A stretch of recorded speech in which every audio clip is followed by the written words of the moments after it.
So there were a couple of questions of general interest that I wanted to address now.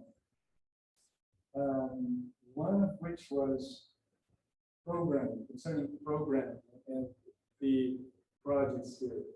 We had some in the prerequisites. For example, we had to write in Python a terminal one of the prerequisites.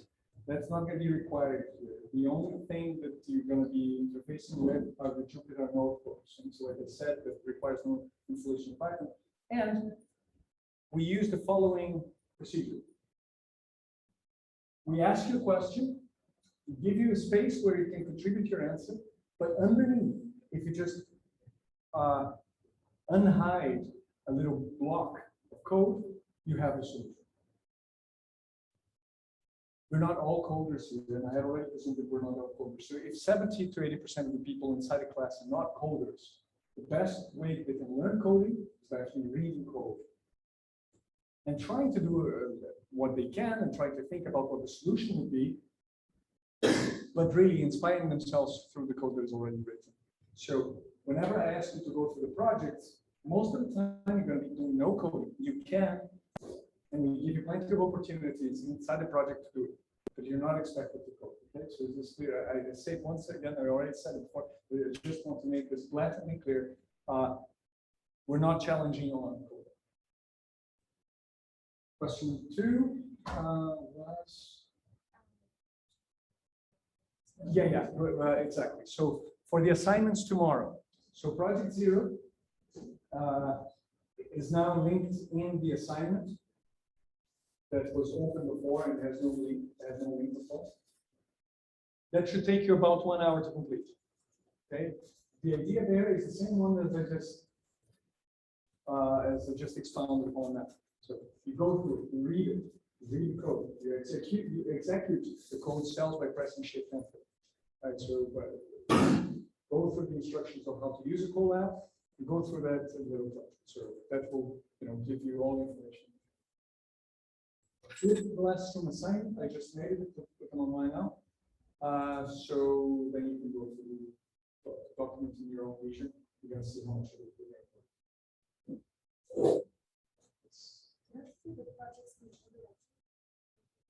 It varies.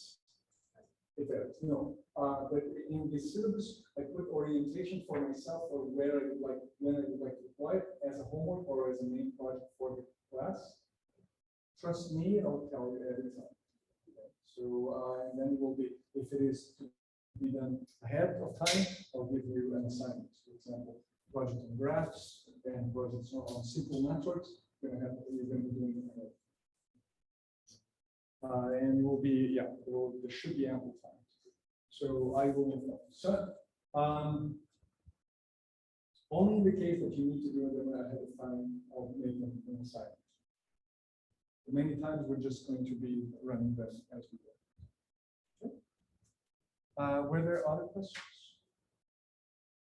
Just figured out the best moment to ask whether there were questions, structural questions, questions that you didn't understand about the course organization or exam or cards and preparation for tomorrow's online. This science. Yes, you can. Project 0 and the document on the flipped session. So the flipped session was what I was explaining a moment ago, right? So this document where the questions are for the session tomorrow, that now has an assignment in Canvas, where you find the link and then you can go to the document and read and answer in your own. Yes. Yes. So it's going to be Zoom, right? So it's primarily Zoom. If Teams is working well, and I'll try to I'll see if I can. I'll share you potentially another team link, hoping that most of you will be able to come in. Yeah, I just got into Teams like last week. Yeah, so I'll share the link again, and I'll throw my hands to the sky. If we stumble upon that, we can use Zoom as a fallback. It's not a problem. So for sure, the online lecture is going to be on Zoom. Even if we're going to use Teams for the forum and messaging, Zoom is going to be the main video platform, also because of the recording facilities. Yeah, and Zoom is altogether a better solution for lecturing online. Okay. So I'll use Zoom for online lectures. All of the online lectures will be on Zoom. It's already in place. I think it's being as an announcement.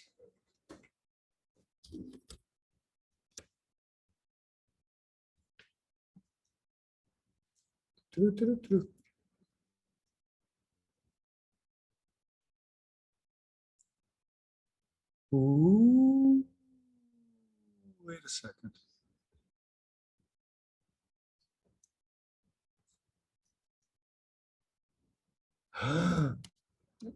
I have a memory problem. I recorded a false memory. Thank you for pointing it out. No, the Zoom link apparently is not online. So yes, we've learned something. There will be a permalink for Zoom that all lectures will happen in the same link. I have already created the calendar, like Zoom thing for a permalink, but apparently then I thought that I had already shared it.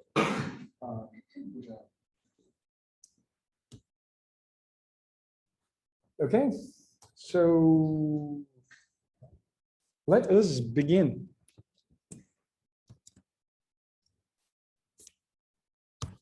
I'm going to give you a lecture on modeling the brain now. Parts of that lecture are sometimes, so I have a set of Mentimeter slides where I wanted to poll your opinion on stuff, but I am afraid that we might not have sufficient time if I want to do that and this at the same time. So I'm going to give you an example of what a lecture actually looks like, where you sit and listen very attentively and ask questions. Okay. So when we're modeling the brain, the first question that I usually ask is in the Mentimeter is, can we understand the brain? So how many people amongst you think we can understand the brain? How many people think you cannot understand the brain? And how many people think that you can understand the brain to a certain extent? Question is, what is that certain extent, right? It may or may not be possible to tackle the question of the fundamental aspect of conscious experience via brain alone. But we do know that there must be activity in the thalamus for you to be conscious. So there are these funny links, right? I mean, we don't know what the experience is made of, but we know that your brain has to be on for you to actually experience things. There are many, in psychology, there are many examples such as blind sight, in which we know the person is not aware of something even though he processes it cognitively.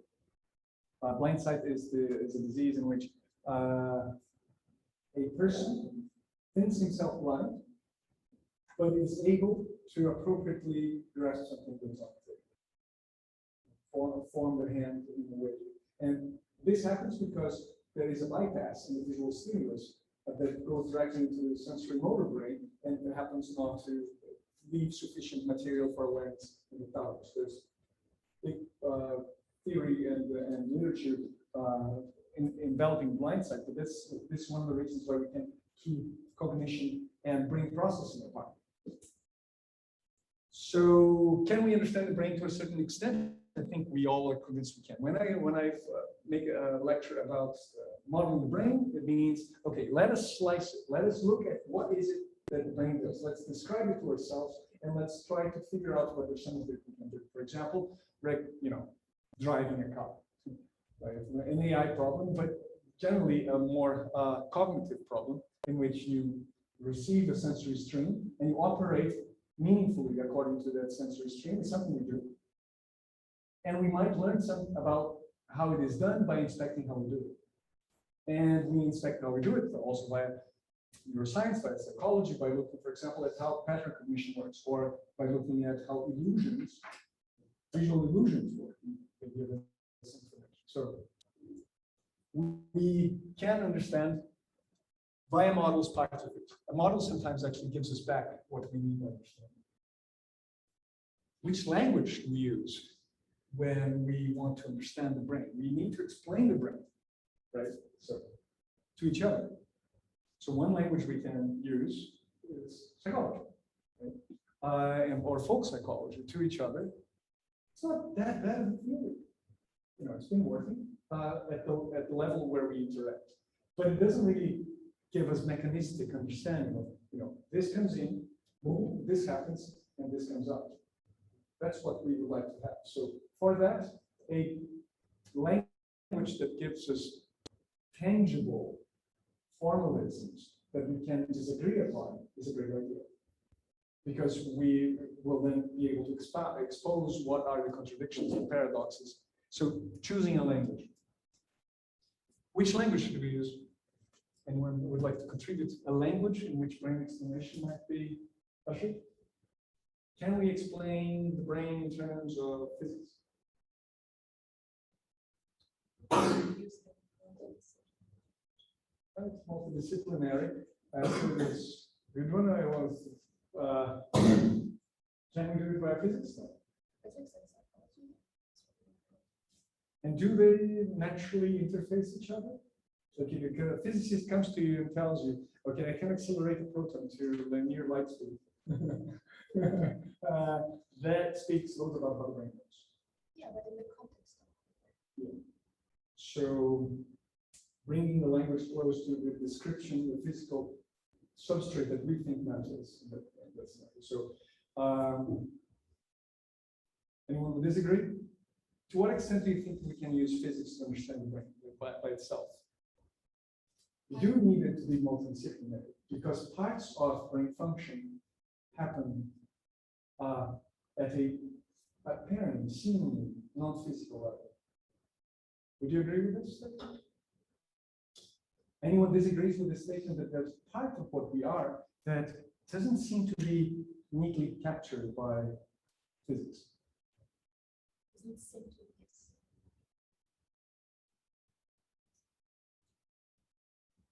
The epistemology, the study of knowledge that is required for us to be able to talk about this is a bit involuted. But right now we're speaking at an intuitive level. I think that there are many levels in which physics allows us to explain brain function. For example, very clearly, we have a perfectly accurate model of how spikes are created in the brain, how action potentials are created in the brain. That's a physical model.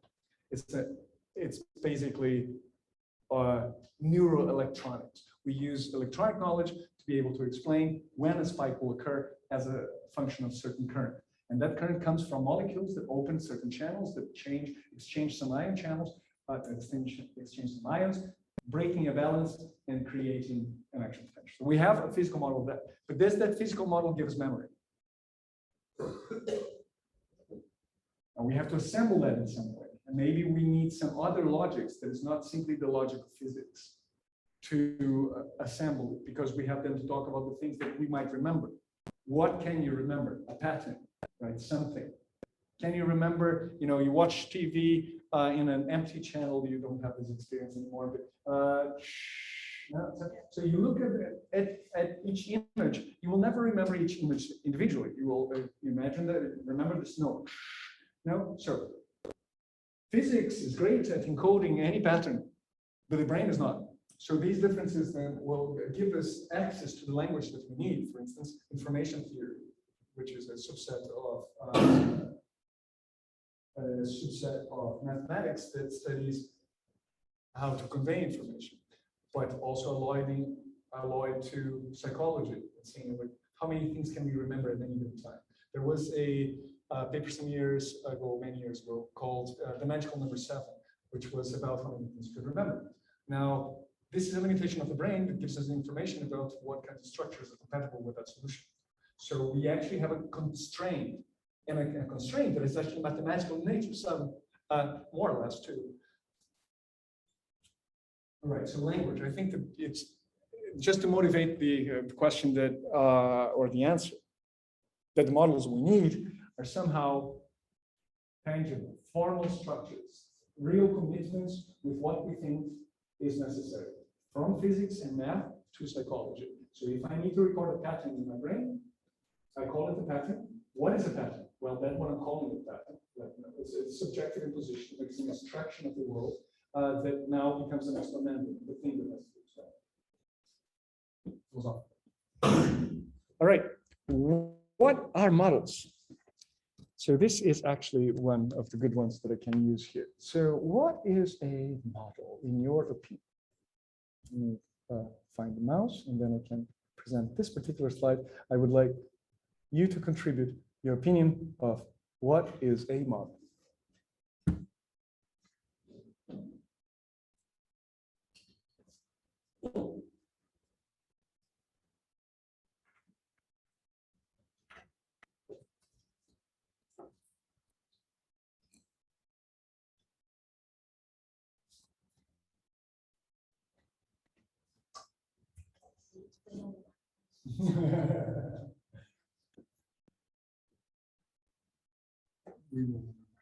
Simulation of natural state. I like it. It has a oriental tone to it. There's the, it's called six and very effective because you can remember and stuff better than.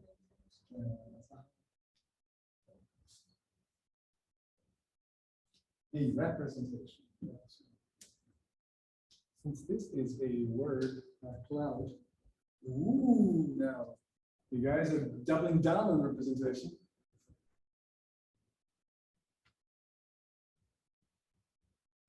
It's actually a word cloud. So it's not thought bubbles, right? It's words. So that's why it becomes a bit confusing. But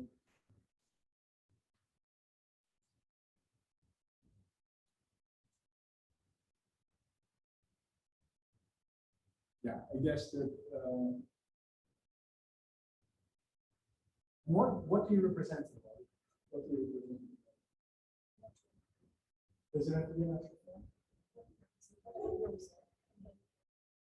Whatever you select the natural form to be. So External. external phenomenon. It definitely it doesn't have to be a phenomenon. Can it be an object? So would an object be a natural phenomenon?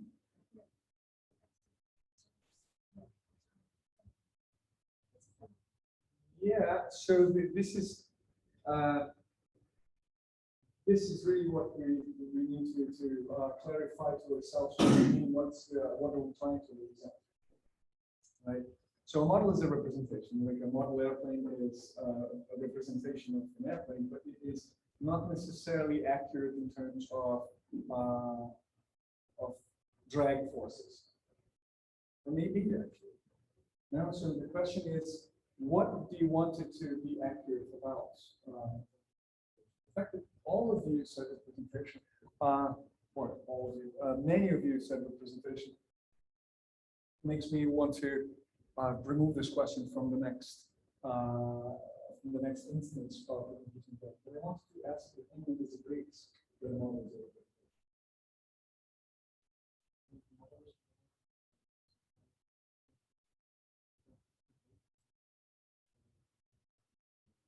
Doesn't have to be good.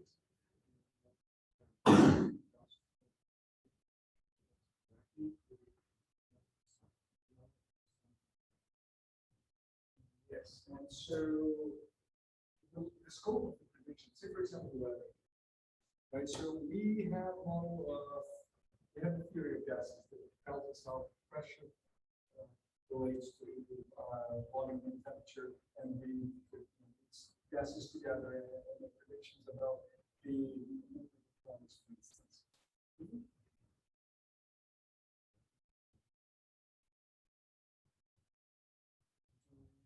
Theory of gases, and some like large scale statistics.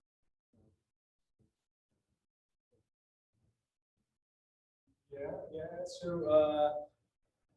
I want to debate the idea that the model has to be simple. Because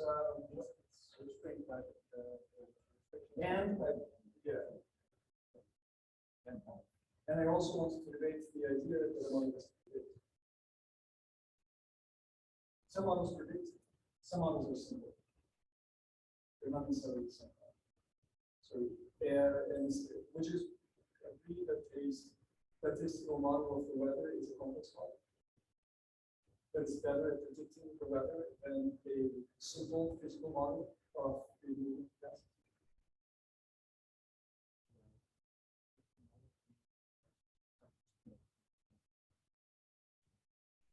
So what exactly? So what's simplicity and what's complexity?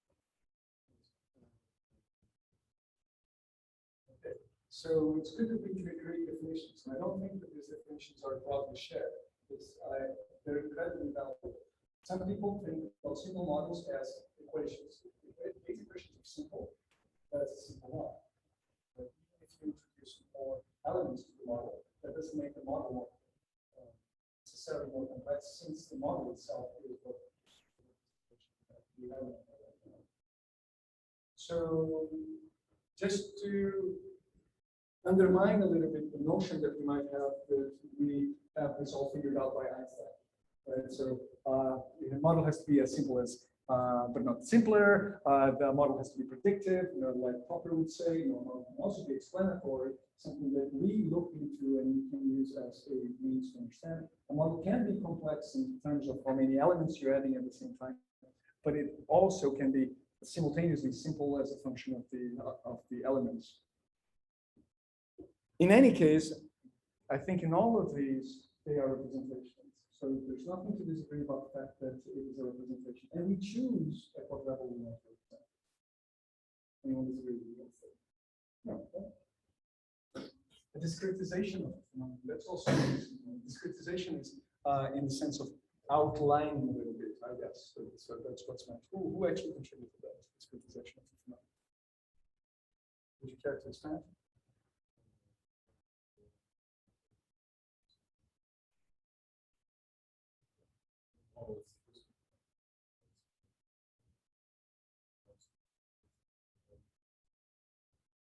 Yeah, so you cut it out. You carve out with a little outline what is the bit that you think that's creating a system. You also mentioned complex systems there, but I think that this falls out of the scope because then you would have to define. Right? So the fundamental problem of modeling is the problem of outlining. And in order to outline well, we need to know what the modeling goals are. In the most general way, I would say that the model is definitely a representation. But what you want the representation to achieve is open until you define what the problem is and what the explanandum is. There are simple and complex models, and they've been ushered as the means of explanation, as the tools of explanation that we have here. I will be talking about the difference between computational neuroscience and neural computation in a moment, and the difference is the same as the basic theory of gases and the predicting the weather often. So one simpler in terms of the abstractions it requires, although you can have many more neurons of that type, and the other one more complex abstractions in the sense that you are being closer to the phenomenon itself. Now, what is a good model? So the model is a representation, but what is a good model? When is a model good? You said predictive. When it's complete. Oh my God, that's a tall word. Yeah. Doing what it should do. That's a self-serving objective. Accurate.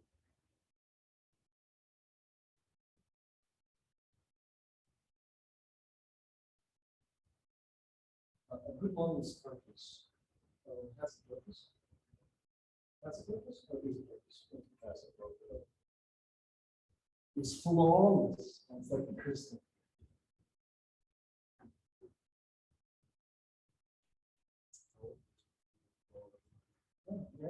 Yeah. So this slide exists for disagreement. So it is supposed to create as much disagreement as possible.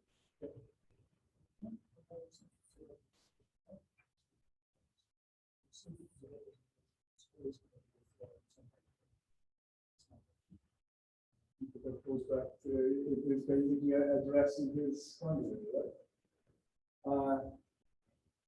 Let's have some debate. Is a model intrinsically flawless? Who actually said that a model should be flawless? A good model is flawless. What do you mean by this? What's a fault in a model? So, yes. So basically, a good model is predictive and accurate too. So, have you ever heard about the metaphor that the best map of the place is the place itself? No. So, how useful is a map if it is of the same size of the place that you're trying to navigate? It has to be small. It has to be simplified. And in that process, it will necessarily create some simplification. So, is a model necessarily, is a good model necessarily accurate? Or sometimes a model can, to be good, necessarily be inaccurate.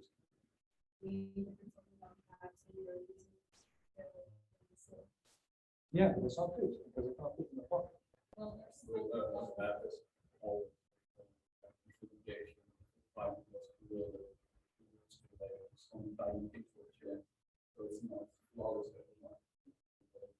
Would not be flawless. It wasn't flawless in the first place, but even it doesn't have to be close to perfect, you still not be daily life. Yeah, however, yeah. So this goes back into a representation that serves its goal. I will try to undermine the notion that a model has to be accurate, but I will also tell you that there are beautiful accurate models in computational neuroscience. Some of the most explanatory models are not necessarily predictive.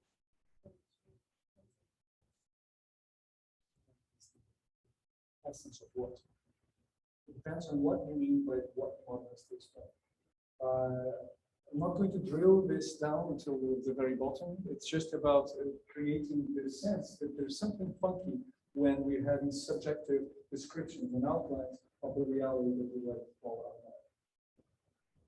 Especially in computational neuroscience, or especially as we're looking at the brain that is so multidimensional, making an accurate model of the brain, what does it mean? Making another person? Or is it? And does it have to be that person? So Norbert Wiener, famous mathematician, cybernetics guy, said the best model of a cat is another cat and preferably the same cat. Yes, I mean, like in a certain sense, like that identity is really what you're going after, but you also want to know why the pieces are there. Why that gene? Why that protein? Why that cell here? Why this synapse? And certain times you cannot do that accurately. You really have to talk abstractly about what is the role that is serving in the entire system. So a model of the needle of the record player. Not the needle, but a model thereof. A model thereof is the thing that is extracting the vibrations from the grooves. It's idealized. It's never accurate with respect to the needle itself, but only accurate with respect to the function that it should be. It really depends a bit on what is your goal, whether you're trying to understand something or whether you're trying to predict something. Those are naturally opposing. Simple and accurate. What are you trying to do with the model? Lawrence came up with a model of the weather, of convection rolls, and he discovered with 3 simple equations that the weather has inherent sensitivity to initial conditions. It's inherently chaotic, as theoreticians would say. That's a very simple model. It's only 3 equations: x, y, z, blah, blah. But it produces immensely complex behavior. And the butterfly effect. We're not going to talk about Lorentz attractor here anymore, but just to say that a simple model can produce also complex behavior, and a complex model can produce simple behavior too. And prediction is a big one. Yes, we would like prediction, but sometimes to get prediction, we would like to have some understanding first, and that understanding might go through something that is not exactly prediction. So you said that a good model, I'm going to get back to this, but in general, models help us understand the phenomenon because they give us to ourselves in our language or in some sort of formal language something that we recognize as being the thing we're trying to explain. They help us deal with complexity. Sometimes there's too many moving parts, so you need to somehow simplify those parts or try to extract some essence. They provide a unified framework for discussion for us to exchange. Okay, well, I made this model. It predicts patterns. It tells me whether there's a bicycle in the picture. You can generate novel predictions. They must not necessarily always generate novel predictions. Sometimes the model is just a rearrangement, especially in psychology, not so in physics, a rearrangement of terms and of concepts. If models must be modified to account for new data, data acquired in a different place, the necessary changes are things. So a model makes it clear what kinds of things you can change. This is the, and I mentioned it before, predictions from verbal theories that you often use when we're looking at the brain, or indeed in medicine, can be tenuous in lack of specificity. Oh, when you take that leave, you become, because verbal constructs are vague. ADHD, is plagued with misunderstandings of what is actually meant. Or even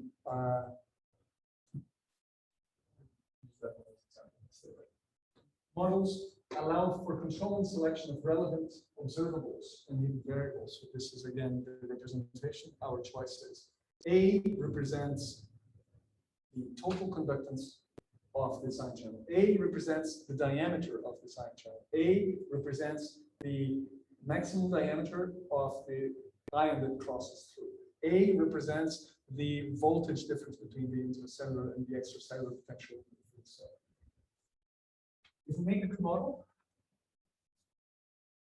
then it itself is an embodiment of some causal rules. A good model does these things, but it does not do all these things simultaneously. It tells us what is important, is representative to a certain level of detail, is explanatory, should be consistent with other models so that we can communicate them and share. We're humans, we want to communicate. Is predictive, but it's quantifiable as well. So a predictive model is not necessarily the same thing as explanatory, I would like to say. Encompass phenomenon qualitatively. Sometimes you want a model that gives you a sense of the thing. I will show you some models of recurrent neural networks that give you a sense of what memory is made of. When Descartes was discussing memory, he said that a good model of memory is an imprint of your hand on clay. So you have clay, some dirt with water, and you press your hand against it, and it remembers your hand.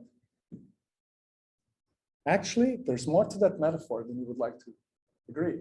Descartes was a very clever person, and he didn't have computational modeling at his disposal, but he did have his mind, and he created, I think, a metaphor that works well. So sometimes a good metaphor it encompasses the phenomenon qualitatively. That's also why sometimes computational models are nothing but embodiment of psychological theory made formal. A model is nice and simple and accurate, but simple and accurate don't work well together. I mean, simple will do some stuff and accurate will do other stuff. So that is why we have this, not that, but this, and not that, but this. So here I created a mind map of what I think are the current disciplines studying the brain and why they tackle them in different perspectives. I'm going to talk about each one of them independently. But if you look at this core here, most of you will be able to recognize at least the conceptual spaces that they don't quite know. In neurobiology, we're simply looking at the flesh in biology. Right? So we start by noticing that if you cut out the brain of a person, it doesn't behave.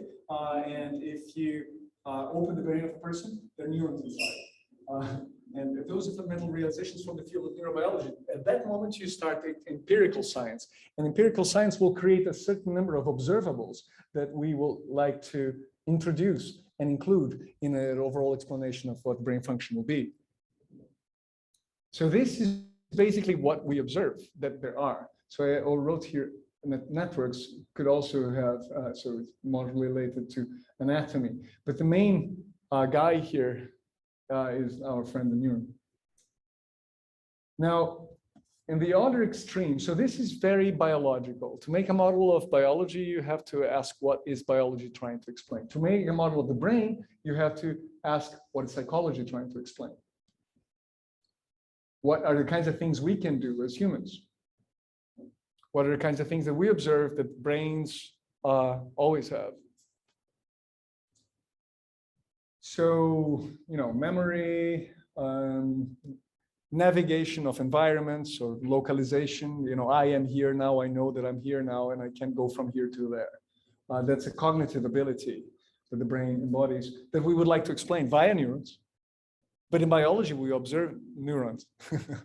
And in cognitive neuroscience, we observe behavior. The inputs to the brain, perception.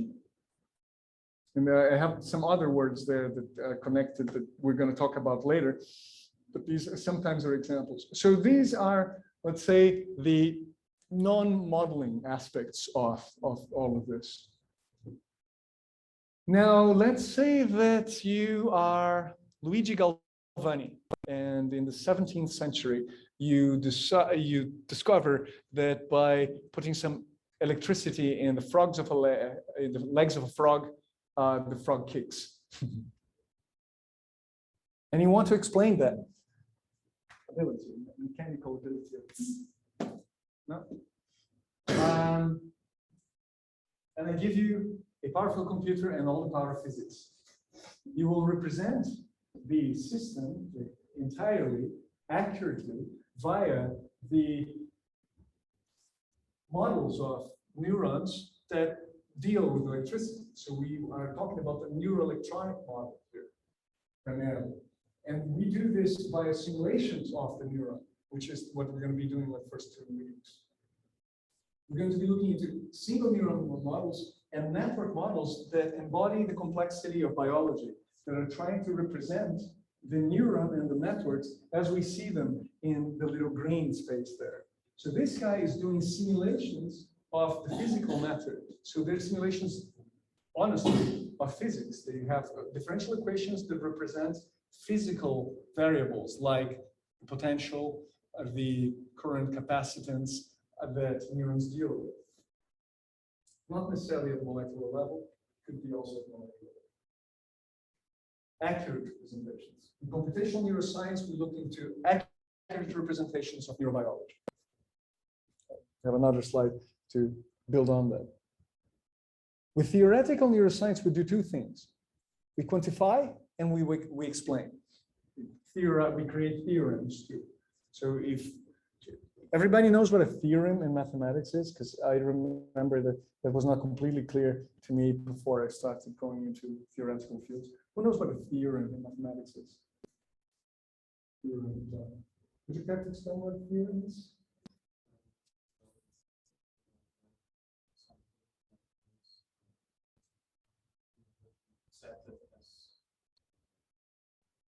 Theorems universally accepted. It's a current model actually. And you would like exponential or the set? Yeah. A theorem. Something you can do. Anyone else would like to contribute to the definition of theorem? That's much closer. Yeah, so a theorem is a statement of a fact that may or may not be true. A theorem is not always true. A theorem is the embodiment of a hypothesis, a formal embodiment of a certain hypothesis about a state of affairs in logics or in the world. But in any case, here in theoretical neuroscience, often we're talking about, say, for example, the maximum encoding capacity of the retina. that can actually be formalized, because we know a lot of things about the physics of the eye and how many photoreceptors there are and how many photons there come at any given moment. So we can bring it closer to an axiomatic space and to a place where you're very formal and very clean, and try to then obtain fundamental truths or fundamental constraints. Let me, a better example of a simple theorem in the context of neuroscience would be, so some of them are just essential facts of mathematics that translate themselves into the explanation of neural dynamics. For example, a spike in a neuron, we know, is a limit cycle in math. And a limit cycle is a circle. Just imagine it as being a circle in some sort of phase space, in some sort of space where we encode the state variables of the neuron. We'll talk more about this. In any case, the limit cycle, the existence of a limit cycle is a theory. You can say this system of equations has a limit cycle. A limit will always have this limit cycle because of these conditions. So you can create theorems on the basis of the physical theory. Or I can say that a certain system will have an attractor, and I can prove theorems about attractors. What is an attractor? For example, for an intuition, an attractor is a memory. So if you think about a banana, the picture in your brain has created an attractor that looks like a banana to you, but it nevertheless is an attractor. It's a state towards which your brain converges that represents the banana that you think about. So it is a fundamental aspect of, it is a representation. It's a mathematical representation of a physical state that can be applied to understand brains in general. So this is theoretical neuroscience work. It will give you some theoretical metaphors that allows us to most generally understand the fundamentals of neuroscience. And there's a lot of statistics as well. We're going to be looking into how neurons encode and decode here, and we're going to say, okay, a neuron encodes the brightness of the world outside. A single neuron encodes the brightness of the world outside. How do I quantify that?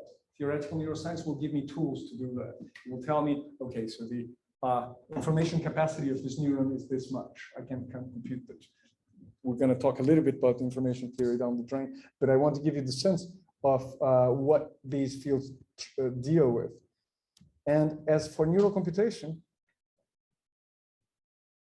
we are really talking about what marvels modern artificial intelligence can do.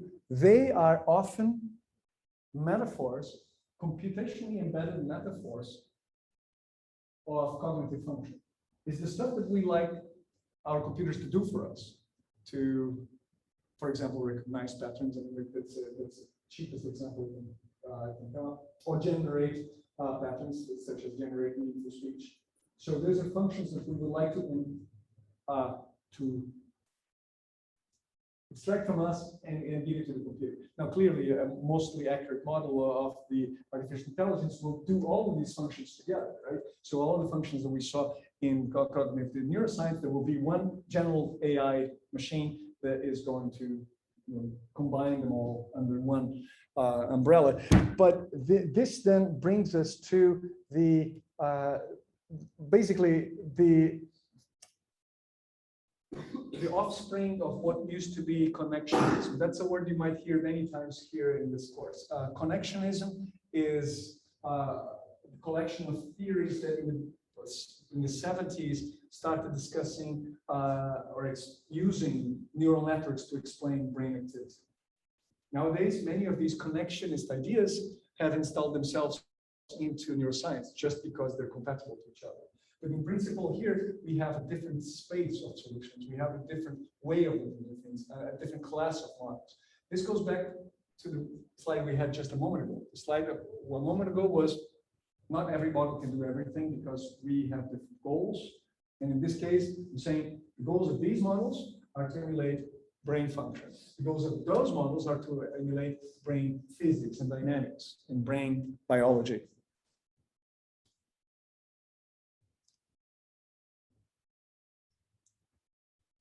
This has not been completely clear to you yet. It is my attempt to start to push them slightly apart so that when you're reading an article, reading a book, you know what the main objectives are, what the person behind the book thinks that is the fundamental way of looking into it. But like you said, a good model is multidisciplinary. In a sense, there is no way to look into these things as completely divorced from each other. It's my brain that did the mind map, right? So I pulled them apart. This is actually some sort of a model, if you like, a representation of what the brain sciences currently do, or of what we try to cover here with the computing brain too. And this epitomizes our goals. Let me see if I can actually zoom in here. So I wanted to share with you now let me see if I can, where we're going with the computing brain, okay? So this is how the week breakdowns will mostly look like. This is the thread that I have in my brain as I'm sharing with you this material from this mind. So first we're going to look into single neurons. This is going to be this week. Tomorrow there's the flipped classroom. Then we're going to be lab visits and going to be looking into measuring the brain. So neurobiology, simultaneously, so electrophysiology, like using electricity to measure brain activity. And we're already going to start looking into the onset of neuroscience, the first models of the action potential that have been proposed, the Hodgkin-Hudson model. We're also already going to start simplifying them. Next week, we're going to look a little bit more into behavior, and Alexandra Badura is going to tell us her perspective from that mind map. And we're going to look into anatomy and slice some human brains, and we're going to look into behavior, saying like, how do you slice behavior? See, I am behaving all the time. What is a behavior? Can you single out a behavior? What is a single out behavior? When you're studying a cognitive function of an animal, how do you actually pinpoint and outline what a behavior actually is? You have networks. Coming next, we're going to take these individual components here of the neurons, and we're going to start to hook them up to look into some stuff. Yes. Is every Yes. Roughly, yeah. I mean, there's a little bit of overlap, but roughly, yes.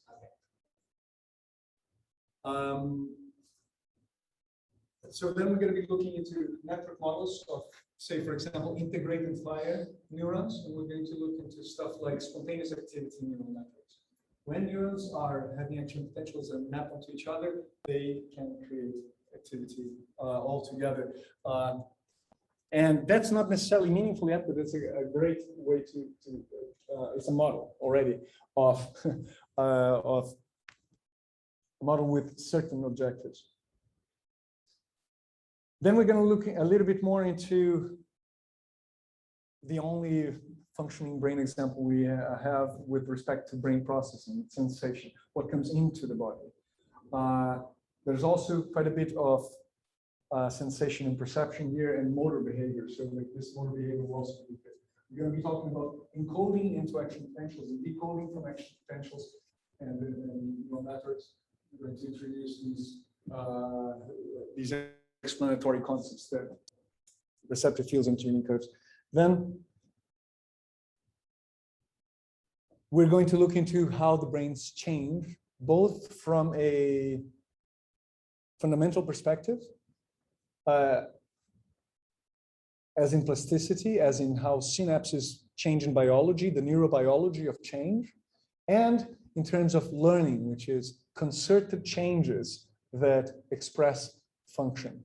We'll also look at me traversing these two spaces, like from objective concrete, the neuron, to abstract function, the model, the computational model. Then we're going to look into pattern recognition because we must. There's where mostly machine learning will be coming up. We're going to talk about backpropagation, the perceptron, and how hierarchies help us explain why you have a cell for Jennifer Aniston or might not.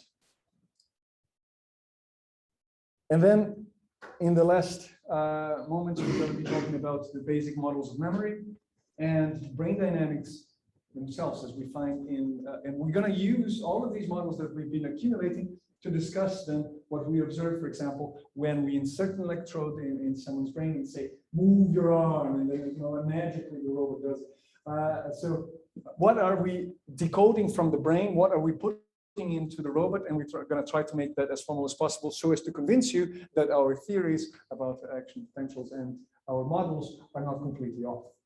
Right, so this is then one of the crowning achievements of us now, like the ability to put these models to work to explain what actually is going on in the brain of people that are locked in, for instance.